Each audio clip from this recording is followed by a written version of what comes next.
তাহলে অসুখ বিসুখ কম হবে। আর গুরুদেব, শাস্ত্র বলছে গুরুদেব জেনে শুনে করলে অপরাধ কম হবে। বলে আরে আমি তো নিরামিষ খাই, আমি গুরু করব? গুরু না করলে হবে না? বলে গুরু না করলে গোবিন্দের কাছে পৌঁছানো যাবে না। যত হরিনাম শোনো, যত গোবিন্দের সেবা দাও, গুরু তোমাকে করতে হবে। গুরু ছাড়া গোবিন্দ পেতে পারে না কেউ, অসম্ভব।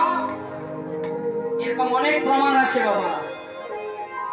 তো আমি নিরামিষ খাই, তাহলে দীক্ষাটা কোথায় নেবো? বলে আমরা যেখানে নিয়েছি ওখানে নিয়ে নে। বলার পরে দীক্ষাটা নিল, আর দীক্ষা নিয়ে বিপদটা বেড়ে গেল। কেন?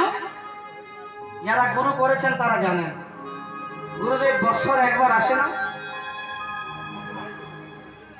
গুরুদেব বৎসরে একবার বাড়িতে আসে না।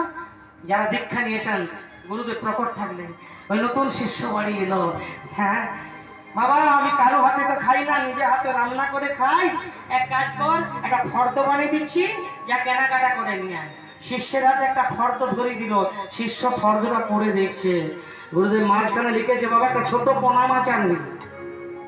ক্ষমা করবেন, আমি নিজের চোখে দেখেছি অনেক গুরু মাছ খায়। ওনার আবার শিষ্যকে বোঝায়, বাবা পেঁয়াজ রসুন বাদ দিয়ে মাছটা রান্না করো, ওটা নিরামিষ হয়ে যায়। এটা কিন্তু কোনো শাস্ত্র লিখে নেই, এদেরকে বলে সুবিধাবাদী। কি শিষ্যকে শিখাবে? নিজের আচরণ নেই, শিষ্যকে কি শিখাবে? আপনি আচর ধর্ম জীবের শেখায়, আপনি না কইলে ধর্ম শেখানো না যায়। কোন শাস্ত্র লিখেছে পেঁয়াজ রসুন বাদ দিয়ে মাছ রান্না করে নিরামিষ হয়? শাস্ত্র হচ্ছে মৎস্য ভক্ষণ সর্বভক্ষণ, যে মাছ খায় সে সব খায়। আরে শিষ্য আজ নয় কাল ছাড়বে, পরশু ছাড়বে, এই জন্মে হলো না, পরের জন্মে হবে। তুমি গুরু হয়ে ওই আসনটায় কালি লাগাচ্ছ কেন? তো শিষ্য কি করলো? কেনাকাটা করে নিয়ে এলো। তো গুরুদেব রান্না করেছে, পাশের বাড়ি আরো শিষ্যরা এসেছে, সেবা দর্শন করছে। আর গুরুদেব সেবায় বসেছেন, সেবার শেষে সকলকে ডাকছে, প্রসাদ নিয়ে যা। মাছের আবার প্রসাদ, আয় প্রসাদ নিয়ে যা। সকলে ভক্তি করে নিচ্ছে।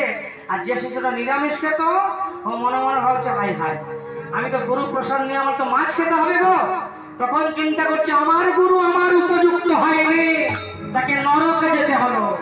ওই যে মনে মনে এসে গেছে, আমার গুরু আমার উপযুক্ত হয়নি, নরক ছাড়া কোনো গতি নাই। অতএব তুমি যেমন সৎ, সৎ গুরুর চরণে আশ্রয় করো। সতে সত হওয়া চাই, সতে সত হওয়া চাই, সতে সত হওয়া চাই, সতে সত হওয়া চাই, ওই সতে সতে একশো